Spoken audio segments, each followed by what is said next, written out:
अब इसमें दो टाइप के हमारे पास स्टोरेज इंजन यूजुअली होते हैं, एक होता है पेज ओरिएंटेड और दूसरा होता है लॉग स्ट्रक्चर्ड ओरिएंटेड। सो ये पूरा स्ट्रक्चर हमारा है स्टोरेज इंजन का। Hey everyone, welcome back to the channel. So today's videos topic is कि हम डेटा जो है वो डिस्क में स्टोर कैसे करते हैं। तो फर्स्ट अंडरस्टैंड कि हमारे पास डिफरेंट टाइप्स के डेटाबेस होते हैं डिपेंडिंग ऑन कि हम जो डेटा है वो कैसे स्टोर करते हैं। सो पहला तो नॉर्मल होता है कि जो टेबल बेस्ड डेटाबेसेस हमारे पास होते हैं, तो उसमें हमारे पास रो ओरिएंटेड डेटाबेस होता है और कॉलम ओरिएंटेड। रो ओरिएंटेड का मतलब ये होता है कि हम जो डेटा डिस्क में स्टोर करते हैं उनको रो फॉर्मेट में करते हैं। तो मान लो हमारे पास एक पेज है, हमने एक पहला रो स्टोर किया, उसके बाद दूसरा रो उसी पेज में स्टोर किया।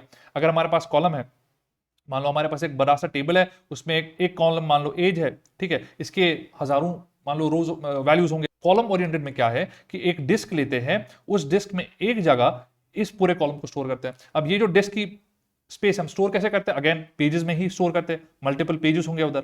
अब इसका क्या फायदा है, हम कॉलम्स में क्यों स्टोर कर रहे हैं? द रीजन इज, अगर हमारे पास लेट्स से कोई क्वेरी है जिसमें हमें एक पर्टिकुलर कॉलम को सम करना है, तो अभी हमें क्या करना होगा कि जितने भी यहाँ पेजेस है कॉलम के, उन्हीं को एक्सेस करना होगा। सो डिस्क सीक्स जो है वो बहुत कम हो जाएंगे। तो टोटल हमारे पास जो डेटा है बहुत ज्यादा होगा, बट एक खाली कॉलम का डेटा हमारे पास बहुत कम होगा। तो उसकी वजह से जो क्वेरीज है वो बहुत फास्ट हो जाती है, ठीक है। और जो रो ओरिएंटेड और कॉलम ओरिएंटेड के कंपैरिजन है, या कॉलम ओरिएंटेड में कैसे कैसे डेटा स्टोर करता है, उसके एक अलग मैं वीडियो बनाऊंगा।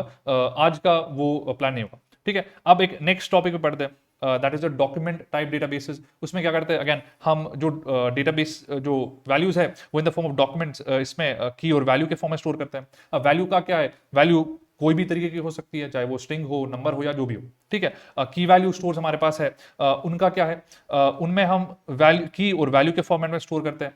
और द लास्ट जो हमारा है ग्राफ टाइप, उसमें क्या होता है कि मान लो एक हम नोड के फॉर्मेट में डेटा स्टोर करते हैं, तो उसमें क्या होता है, एक नोड जो है वो दूसरे नोड के साथ कनेक्टेड होगा, ठीक है, और वो आपस में कनेक्टेड हो जाएंगे। ऐसे इस फॉर्मेट में हम स्टोर करते हैं। तो इन सभी डिफरेंट हमारे पास टाइप है, रो ओरिएंटेड हो, कॉलम ओरिएंटेड हो, या कोई भी डिफरेंट डेटाबेसेस है, इनके डिफरेंट डिफरेंट हमारे पास डेटाबेसेस के ऑप्शंस मिल जाएंगे। आप मान लो रो ओरिएंटेड में आप माइस्क्यूएल ले लो, पोस्टग्रेस ले लो। कॉलम ओरिएंटेड में Apache Cassandra and big table है। डॉक्यूमेंट टाइप में मोंगोडीबी, डायनामोडीबी है। की वैल्यू जो हमारे पास है रेडिस है, मेमकास्ट है, और ग्राफ में हमारे पास नियो4j है। अब जो की वैल्यू का यूजुअली हम इनको कैशे के लिए जो है कैशे सिस्टम्स के लिए यूज करते हैं, ठीक है। तो ये पूरा हो गया कि हम जो है डिफरेंट टाइप्स ऑफ डेटाबेसेस कौन से होंगे। एक और चीज ये रखिएगा कि जो डिफरेंट टाइप्स ऑफ डेटाबेसेस जो मैंने यहाँ बोले हुए हैं, इन सभी डेटाबेसेस पे अलग अलग उनकी प्लेलिस्ट आएगी। सो डेफिनेटली सब्सक्राइब करें और बेल आइकन लगाएं ताकि आपकी जो नोटिफिकेशन आएंगी आपको मिल जाएंगे। सो पहले अंडरस्टैंड ये करने से कि हम डिस्क में डेटा को स्टोर कैसे करते हैं, फर्स्ट अंडरस्टैंड कि who does it. Now there's something called a storage engine in every single database, जो एक्चुअली पूरा काम जो स्टोर डेटा डिस्क में स्टोर करने का या इसको एक्सेस करने का, इंडेक्सेस के रिलेटेड जो भी है उनको स्टोर या एक्सेस करने का, वो ये स्टोरेज इंजन करता है, ठीक है। अब इसमें दो टाइप के हमारे पास स्टोरेज इंजन यूजुअली होते हैं, एक होता है पेज ओरिएंटेड और दूसरा होता है लॉग स्ट्रक्चर्ड ओरिएंटेड। अब पेज ओरिएंटेड में क्या होता है कि इसमें ये जो है पेज को यूज करता है डिस्क में स्टोर करने के लिए। अब पेजेस क्या होते हैं, पेजेस एक फिक्स्ड साइज के एक ब्लॉक होता है जिसमें हम वैल्यूज को अपने स्टोर करते हैं।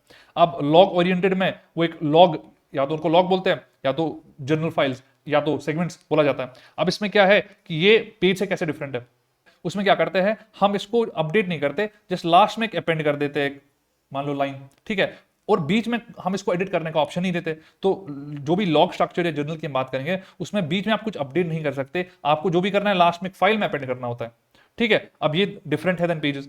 अब what is the benefit, log structure में क्या होता है, क्योंकि हम इसमें खाली जो है अपेंड करने का ऑप्शन देते हैं, तो वो बहुत ज्यादा फास्ट होता है कंपेयर टू जब हमें पेजेस में कोई भी वैल्यू एडिट करनी होती है, उसकी वजह से हमें पूरा जो है पेज रीराइट करना पड़ता है, तो उस रीराइटिंग का कॉस्ट। तो रीड हैवी सिस्टम्स के लिए ये बहुत एक बढ़िया ऑप्शन है लॉग स्ट्रक्चर डेटाबेसेस। अगर हम पेज ओरिएंटेड की बात करें, वो बेटर है फॉर रीड हैवी। अब राइट वाले में रीड कैसे स्लो होता है, वो हम एक नया मैं वीडियो बनाऊंगा लॉग स्ट्रक्चर्ड पे, उसमें हम डिस्कस करेंगे कि भाई लॉग में राइट कैसे फास्ट होता है और रीड कैसे स्लो होता है कंपेयर टू हमारे पास पेज ओरिएंटेड में। अब हमारे पास डिफरेंट टाइप्स ऑफ डेटाबेसेस में हमारे पास different types of storage engine होते हैं। अगर हम माइस्क्यूएल की बात करें, हमारे पास अभी के लिए एक तो इंडोडीबी है जो एक्चुअली डिफॉल्ट स्टोरेज इंजन है माइस्क्यूएल में। दूसरा हमारे पास माई एएसएम है और कुछ और स्टोरेज इंजन है। पोस्टग्रेस की बात करें तो उसमें एक ही है खाली हमारे पास, पोस्टग्रेसक्यूएल। मोंगोडीबी की बात करें, अभी जो लेटेस्ट उसमें चल रहा है वो वायर टाइगर चल रहा है, और वो एक लॉग स्ट्रक्चर्ड बेस्ड जो है स्टोरेज इंजन है। मोंगोडीबी में और भी मल्टीपल है, रॉक्स डीबी हमारे पास है, दिस मैप वी वन है, ये सबसे पुराना वाला है एंड दिस इज उतना अच्छा ये जो है स्टोरेज इंजन नहीं है। द बेटर स्टोरेज इंजन जो भी हमारा मोंगोडीबी में चल रहा है वो वायर टाइगर है। और इस वीडियो में जो है मैं मेजरली फोकस करूंगा पेज ओरिएंटेड जो भी स्टोरेज इंजन की बात करेंगे, वो डेटा कैसे स्टोर करते हैं and also in that row oriented में। कॉलम ओरिएंटेड का एक अलग वीडियो आएगा जिसमें वो डिफरेंसेस एंड अंडरस्टैंड करवाऊंगा कैसे हम स्टोर करते हैं, बट अभी के लिए खाली पेज ओरिएंटेड का जो है कैसे उसमें स्टोर करते हैं वो देखेंगे। सो ये पूरा स्ट्रक्चर हमारा है स्टोरेज इंजन का। तो उसमें अपनी उसकी मेमोरी होगी, उसका डिस्क होगा, कैशे होगा, ठीक है। स्टार्टिंग में मैं फोकस ये करूंगा कि मैं आपको अंडरस्टैंड करवाऊं कि हम जो डेटा है कैसे स्टोर करते हैं। उसके बाद पूरा फ्लो देखेंगे कि अगर एक क्वेरी आती है तो किस स्टेप वाइज पहले वो कैशे में जाएगा, मेमोरी में, फिर B-ट्री में जाएगा, फिर डेटा में जाएगा, कैसे एक्सेसिंग होता है। But let's first understand disk में जो डेटा स्टोर होता है वो कैसे होता है। अभी हमारे पास दो तरीके के डेटा होंगे, एक तो हमारे पास इंडेक्सेस हो सकते हैं और जो एक्चुअल डेटा टेबल्स का डेटा होता है वो होता है। अब दोनों जो है वो पेज ही में स्टोर होते हैं। तो मान लो ये हमारा इंडेक्स है, इसके मल्टीपल पेजेस है, उसमें इसका डेटा स्टोर होगा। अब डेटा जो एक्चुअली टेबल का है वो भी जो है पेजेस में ही स्टोर होगा। अब डेटा की अगर बात करें, जो टेबल का डेटा है उसमें क्या होता है, एक पेज मतलब मल्टीपल पेज होंगे एक टेबल के लिए। तो एक मान लो ये पेज है, इसके अंदर मल्टीपल रोज होंगे, ठीक है, क्योंकि हम इस अभी जो है रो ओरिएंटेड वाले की बात कर रहे हैं। तो मान लो पहला रो होगा, उसके बाद उसका दूसरा रो स्टोर होगा, उसके बाद उसका तीसरा रो स्टोर होगा, सिमिलरली उसके बाद बाकी जो है मतलब जितना मान लो यहाँ इस पहले वाले में 50 रो स्टोर हो रहा है, दूसरे वाले में 50 हो जाएंगे पेज में, ऐसे ऐसे करके। तो हमारे पास बहुत सारे जो पेजेस है, एक पर्टिकुलर टेबल मान लो T1 है, उसके सारे पेजेस ये हमारे पास है, ठीक है। तो ऐसे स्टोर हम डेटा है उसको डिस्क में करते हैं, but this is only for row oriented. Column oriented का थोड़ा डिफरेंट है, वो अगले वीडियोस में देख लेंगे। अब अगर इंडेक्स की बात करते हैं, जब भी आप कभी भी इंडेक्स का देखोगे तो या तो B-ट्री आप सुनोगे या तो B+ट्री सुनोगे। अब इसका भी अगेन B+ट्री और B-ट्री में क्या डिफरेंस है उसकी एक अलग वीडियो बनेगी, उसमें थोड़ा डिफरेंट होता है। B+ is a more efficient data structure है देन B-ट्री। अभी उसका मैं यहाँ डिफरेंसेस नहीं बताऊंगा, बट नेक्स्ट वीडियो जो भी आएगी उसमें डिफरेंसेस होगा, ठीक है। तो अभी बट अभी अगर हम इंडेक्सेस की बात करते हैं और B-ट्री या B+ट्री इंडेक्सेस की बात करते हैं, उनको हम डेटा में स्टोर कैसे करते हैं। तो अभी तो हमने इसमें देखा कि रो वाइज। अब यहाँ क्या होता है कि हमारे पास आपको पता होगा कि एक मतलब नोड्स होते हैं, ये जो हमारे पास ये एक नोड है, ठीक है, ये दूसरा नोड है और B-ट्री इंडेक्स। तो हम क्या करते हैं, पूरा का पूरा जो नोड है उसके लिए एक पूरा का पूरा पेज असाइन कर देते हैं। So every node has its own page in the disk. तो ये ऐसा स्टोर करा जाता है। अब क्या होता है, कोई बोलेगा कि यार मतलब ये पेज का जो डेटा है, मतलब पेज तो हमारे पास बड़े बड़े होते हैं, 16 किलोबाइट साइज के या उससे बड़े या अराउंड उसके साइज के होते हैं। तो ये तो बहुत ऐसा होगा कि इसमें स्पेसेस जो है वो एम्प्टी रहती होंगी। होता है स्टार्टिंग में जब B-ट्री एक बनता है नया, उसमें जो स्पेसेस होते हैं, बिकॉज एक पूरा पेज उस नोड को एलोकेट करा जाता है, तो उसमें स्टार्टिंग में स्पेसेस एम्प्टी होती है। But to the plus point, अगर हम एक 2 या 3 मान लो 3 से 4 लेवल का अगर हमने B-ट्री भी बनाया, हम उसमें टेराबाइट्स ऑफ डेटा स्टोर कर सकते हैं, ठीक है। तो एट द एंड अगर आपको कहीं मतलब किसी नोड किसी वैल्यू को ढूंढना है तो आपको 3 हॉप्स करने पड़ेंगे, टू 3 या 4 हॉप्स करने पड़ेंगे टू फिगर आउट कि वो वैल्यू कहाँ स्टोर्ड है, ठीक है। तो ये इस फॉर्मेट में हम इंडेक्सेस जो है डेटा में स्टोर करते हैं, और अगर टेबल्स है उनको रो फॉर्मेट में स्टोर करा जाता है। नाउ लेट्स अंडरस्टैंड कि अगर एक क्वेरी आएगी, अभी जो मतलब B-ट्री का मैं यहाँ बता रहा हूँ, अभी मैं उसको एक्सप्लेन नहीं कर रहा कि B-ट्री में हम कैसे वैल्यूज ढूंढते हैं। आप अभी के लिए अंडरस्टैंड कर लो B-ट्री एज अ बाइनरी ट्री, ठीक है। वैल्यू यहाँ मान लो ढूंढ रहे हैं, अगर नहीं मिली तो लेफ्ट में जाओ तो राइट में जाओ, एट द एंड आपको नोड में वो मिली जाएगी, ठीक है। अब B-ट्री का मैं एक जस्ट एग्जांपल देता हूं। B-ट्री में क्या होता है कि उसमें आपको जो वैल्यूज है वो इस लेवल पे मिल जाएंगे, बट B+ट्री में ऐसा नहीं होता। सारे के सारे वैल्यू जो है आपको जो उनका मतलब पॉइंटर है वो इस नोड पे ही मिलेगा। ऊपर वैल्यूज में खाली आपको डायरेक्शंस मिलेगी कि आप लेफ्ट चले जाओ राइट चले जाओ, मगर उनके पॉइंटर्स आपको नहीं मिलेंगे, ठीक है। तो हम अभी थोड़ा एग्जाम्पल B+ट्री के ही मान के चलते हैं कि आपकी जो भी वैल्यूज है वो नोड पे ही होंगे, ठीक है। अब एक एग्जांपल लेते हैं कि मान लो एक क्वेरी आ गई, तो आप जो स्टोरेज इंजन है वो नॉर्मली कैसे काम करता है। तो आपके पास मान लो कोई क्वेरी आ रही है, तो पहले क्या देखेगा, कैशे में देखेगा, कैशे में कोई इसका एंट्री तो नहीं है, तो देन वो जाएगा B-ट्री के पास इंडेक्सेस के पास कि भाई ये वैल्यू है, इसका पॉइंटर मेरे को दे दो। अभी अगेन वो की जो भी हमारा की मतलब एज पे कर रहा है, where age is equal to something, तो अभी हम जो क्वेरी कर रहे हैं वो एज पे कर रहे हैं या कोई और कंडीशन होगा उस पे कर रहे हैं। अब पहले उस वैल्यू को हम B-ट्री में ढूंढेंगे, तो कहीं ना कहीं हमें वो एक लीफ में मिल जाएगा। अब उस लीफ में ऐसा होता है कि डिफरेंट टाइप्स ऑफ इंडेक्सेस होते हैं, वो भी नेक्स्ट वीडियोस में आ रहा है कि या तो हम पूरा का पूरा डेटा या कुछ थोड़ा बहुत डेटा इंडेक्सेस में भी स्टोर करते हैं। जो रो मान लो कॉलम्स है, कुछ कॉलम्स के वैल्यू नोड में भी मतलब इंडेक्सेस में भी स्टोर करते हैं। तो उस टाइम पे हमें जो है डिस्क में जाना नहीं पड़ता, हमें वहां डिस्क में डिस्क सीक नहीं करना पड़ता, डिस्क में जाना नहीं पड़ता। तो वहां उस टाइम हमारे जो क्वेरीज है फास्ट हो जाती है।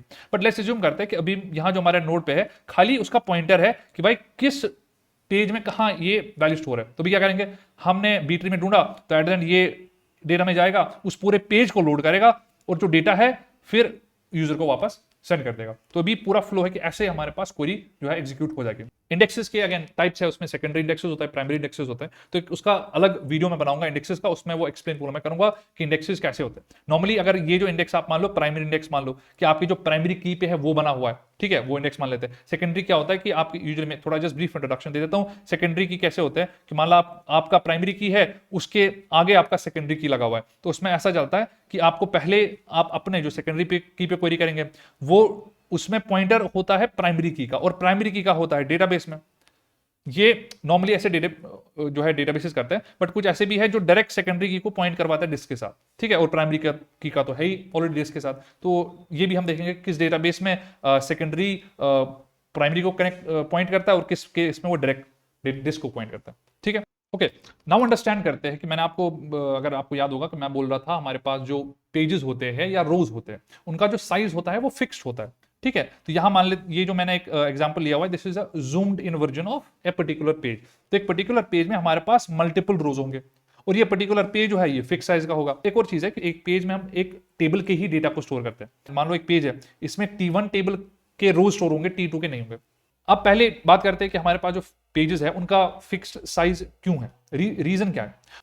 अब मान लेते हैं, चलो यहां से मान लेते हैं, अगर हमारे पास अब डिस्क है, ठीक है, we have a disk now, इसके अंदर अगर हमारे पास एक पेज का स्ट्रक्चर नहीं होगा, हम रोज को कहीं भी स्टोर करें, यहां स्टोर कर लो एक जगह कहीं डिस्क में एक कोने में, दूसरा दूसरी जगह स्टोर कर लो, तीसरा तीसरी जगह स्टोर कर लो। अब इससे क्या दिक्कत होगी, इससे यह है कि जब आपको एक रो के डेटा चाहिए होगा, आपको बहुत डिफरेंट प्लेसेस से आपको ये डेटा लाना पड़ेगा। तो डिस्क सीक जो है, आपको यहां अगर 3 रो मान लेते हैं, 3 डिस्क सीक करने पड़ेंगे। हमारे पास तो बहुत सारे डेटा होगा, हमारे को अलग अलग हर जगह जाके वो रो निकालने पड़ेंगे।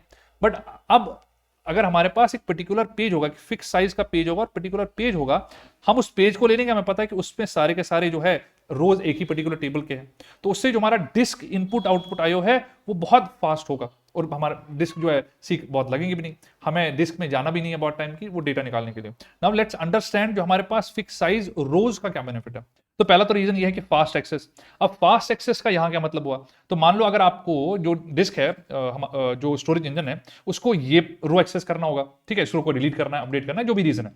नाउ अगर उसके पास ये फिक्स रो साइज नहीं होगा तो उसको क्या करना होगा, पूरे डेटा को रीड करना होगा। अब अगर उसके पास फिक्स साइज होगा, उसको पता है कि ये 10 बाइट्स का है, ये भी 10 बाइट्स का है, तो मेरे को 21th बाइट एक्सेस करना होगा। तो उसको फिर रो का ऑलरेडी साइज पता है तो पूरे रो को एक्सेस कर पाएगा। अब उसको इसे अपडेट करना है, डिलीट करना है, वो उसकी मर्जी है। अब जो दूसरी बात है स्पेस एफिशिएंट। अब स्पेस एफिशिएंट कैसे है, तो अब पहली चीज को आपको समझना होगा कि डेटा जो है मतलब पेजेस जो है वो रेक्टेंगुलर फॉर्मेट में नहीं होता। यहां तो मैं दिखा रहा हूं रेक्टेंगुलर फॉर्मेट में और एक ऊपर है उसके नीचे रोज है, ऐसे स्टोर डेटा होता नहीं है। डेटा यूजुअली जो स्टोर होता है वो एक कंटिन्यूअस फॉर्मेट में होता है। तो मान लो पहला रो इधर है, उसके बाद उसका दूसरा रो, उसके बाद तीसरा रो, ठीक है। तो अब इस फॉर्मेट में अगर मेरे को ये रो डिलीट करना था, एक पर्टिकुलर रो मान लो ये मेरे पास है, मेरे को इस पूरे रो को डिलीट करना है। अब दिक्कत ये होगी अगर हमारे पास साइज का सेम नहीं होगा, मान लो एक नया रो कल आ रहा है जो इसके ज्यादा साइज का है, ठीक है, ये मान लो 50 के बाइट का था, ये मान लो 51 के बाइट का था, जस्ट 1 के बाइट डिफरेंस। मगर क्योंकि डेटा कंटिन्यूअस है, ये स्पेस बीच में बच गई, जो 50 के बाइट की है मेरे को रखना 51 के बाइट का है, तो रख नहीं पाएंगे, तो ये पूरी स्पेस एम्प्टी रहेगी, स्पेस खाली रह गई, तो स्पेस एफिशिएंट नहीं होगा अगर हमारे पास रो जो है वो फिक्स साइज का नहीं होगा। सो ये रीजन थे कि हमारे पास एक रो जो है वो फिक्स साइज का क्यों है और जो पेज है वो फिक्स्ड मतलब साइज का क्यों है, ठीक है। मतलब एंड ऑफ द वीडियो इतना ही मेरे को बोलना था। सो डेफिनेटली सब्सक्राइब करें। बहुत सारे डिफरेंसेस जो है बी ट्री के या डिफरेंट वीडियोस आने वाले हैं, हर कोई डेटाबेस के वीडियोस आने वाले हैं। AWS में डिफरेंट हमारे पास S3 होता है, लैम्डास होता है, उनके वीडियोस आने वाले, तो प्लीज सब्सक्राइब करें और लाइक करें।